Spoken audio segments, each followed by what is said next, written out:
This is my homeland, the highlands of Mexico, a land of fertile valleys and peaceful villages. On a hillside overlooking such a valley is the place where I was born, the village of San Diego de Tecoltepec. Although it is only 60 miles from busy Mexico City, Tecoltepec has changed little in nearly 200 years.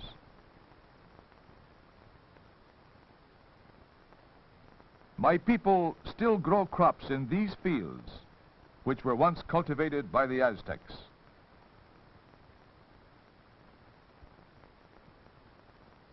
Tecoltepec is a quiet place.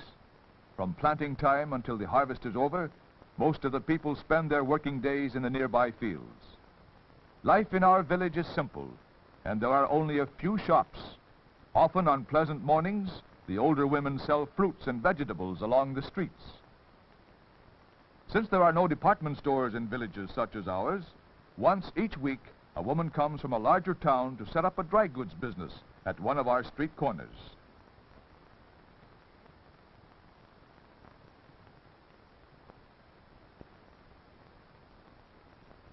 It is good manners for our children to show respect for their relatives by kissing their hand when they meet.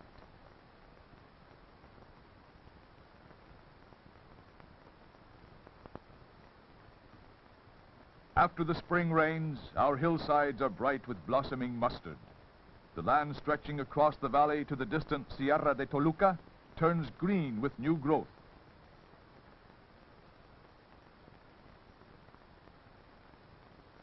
In the early morning, most of the people start their daily work in the fields outside the village.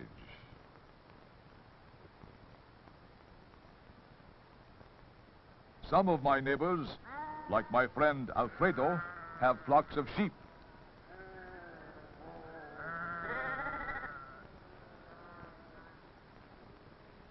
Many of our farmers still use wooden plows, as men once did everywhere before they learned to make plows of iron.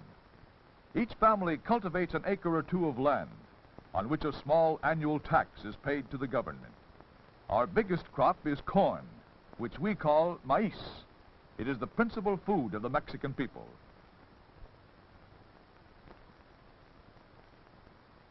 Although the Central Plateau is within the tropic zone, our valley is nearly 8,000 feet above the sea, and in this climate the corn grows very well. The brown tassels on the green stalks tell the farmer that the plants are full grown and the ears of corn have begun to form. The corn silk indicates that the kernels are maturing on the cob. This means food for our people during the long winter months. As autumn draws near, the farmer inspects an ear or two of corn to see if it is nearly time to harvest his crop.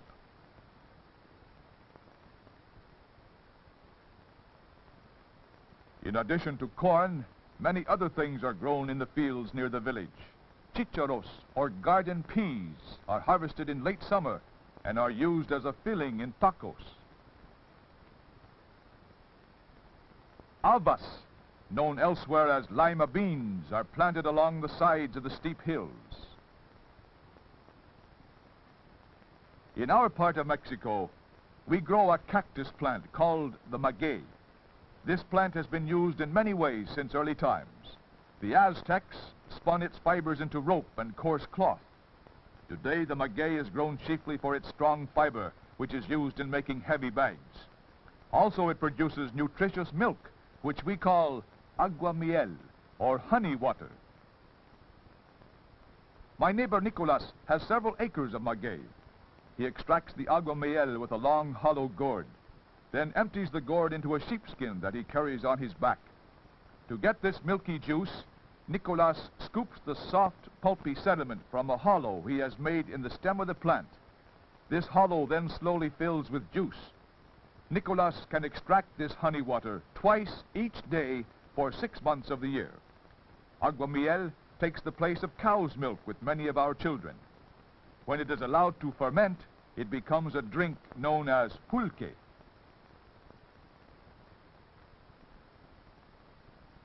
Most of our land is used to grow crops that can be eaten or sold in the markets, so there is little pasture land left for the cows. Wild mustard is used to feed our cattle. Our women help to feed the cattle by gathering the wild mustard, which grows in the patches of green corn.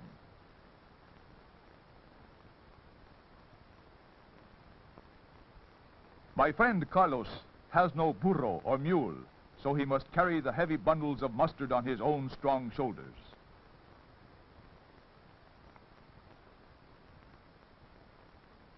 It takes a great amount of green fodder to feed the cattle. All through the hot summer days, burros toil along the stream beds and up the twisting roads to Tecoltepec, carrying loads of food for the cattle. A neighbor riding his burro to work in his patch of corn or maguey, or another bringing lambs to the village for sale, is the usual traffic along the road to Tecoltepec.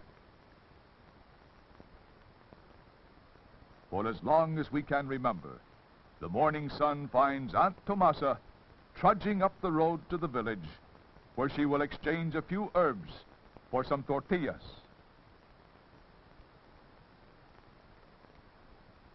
There is no gas or coal for the stoves in our houses, and the nearby trees were cut down many years ago. To get fuel, the men must journey to the foothills of the distant mountains, where there is wood to be had for the cutting. Some of the men use their spare days to cut wood, which they will sell to their neighbors or in the market town of Toluca. At the end of a long day's work, the woodcutters and their heavily laden burros return to the village with enough wood for their families and some to sell. With the money made from the sale of the extra wood, they will purchase coffee, sugar, or other luxuries. Since there are no large rivers or lakes in this part of Mexico, water is very precious. The women of our village do most of the family laundry at small water holes along the bed of a nearby stream. This is not an easy way to wash clothes, but our women enjoy gathering at these places where they exchange the latest news while the washing is being done. The clothes are dried on the nearby grass or bushes. Water for household needs must be carried in cans or jars, for there is no plumbing in the houses of Tecoltepec.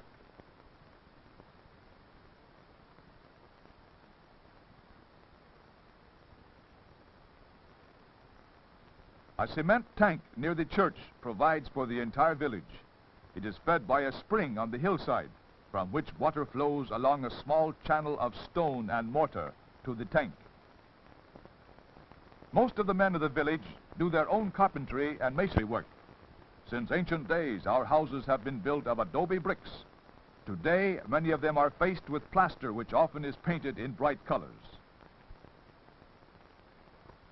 In my village, the boys play a kind of handball in a court they built for themselves near the church. In the larger cities of my country, baseball is a favorite game.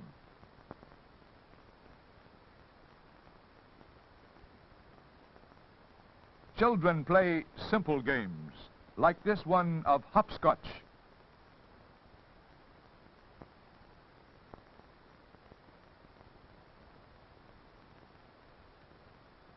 Community life revolves about the church. In most villages, the church is the oldest building. Mexico is a land of beautiful churches. Their builders took great pride in the ornate carvings on cornices and doorways. On Sunday morning, the entire village attends church services. The women wear their best rebosos, and the straw hats of the men are decorated with a feather or bit of ribbon.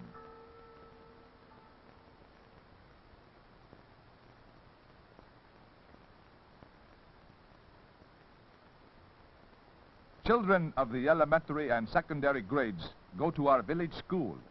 It has a director or principal, and there are 8 teachers. In our country, a teacher is called profesor.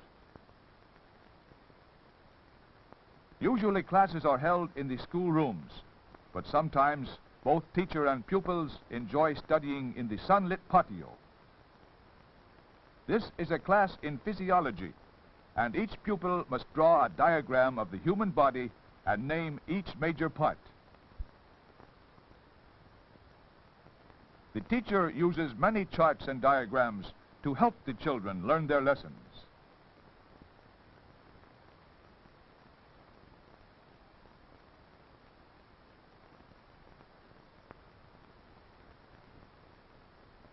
At the end of the day, the pupils are assembled in the patio and must await their turn to be dismissed, one class at a time.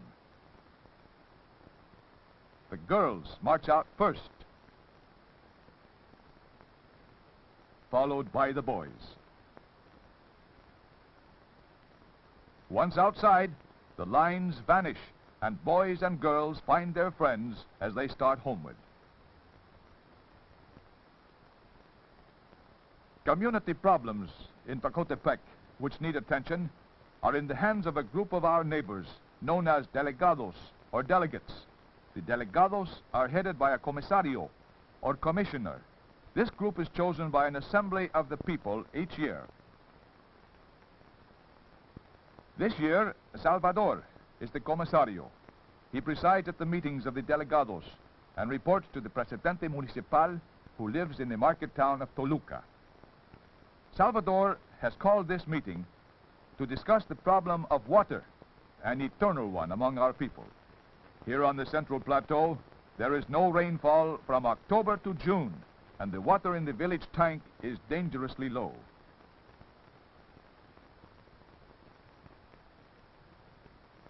After discussing the problem, the group inspect the tank at first hand before deciding upon their report to the presidente municipal in Toluca.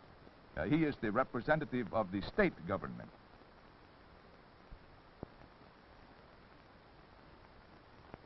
The group decides that the village needs another tank. They will request that the government supply them with the materials so they can build a new one. They hope to increase the water supply for the next year.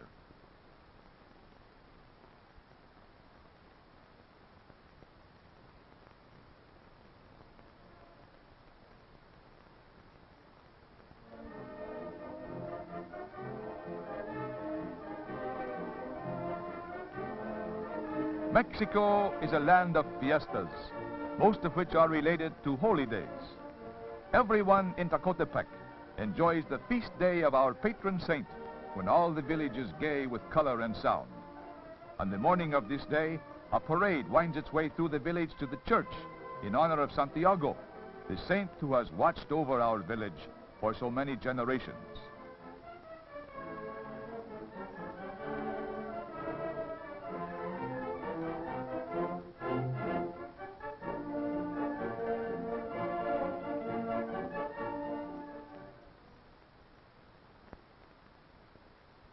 The link that binds our village to the outside world is the old bus that rocks and groans across the valley to the town of Toluca.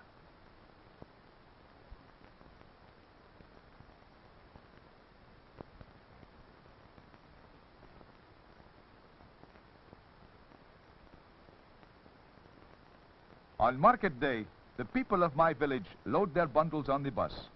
For a few centavos, they can ride into Toluca, about 6 miles away, and their bundles are carried free.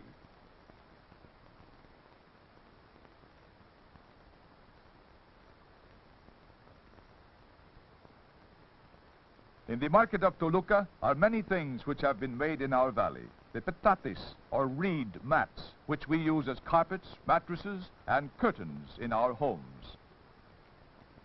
The pottery ware made by hand and used in the kitchens of every Mexican village house. The brushes made from tough grass gathered on the slopes of the mountains. And the fruits and vegetables harvested from the fields of a dozen villages scattered about the countryside. Market day is a time for trading, of relaxation from work in the patios and the fields. Here my people exchange news and send messages to friends and relatives in other villages.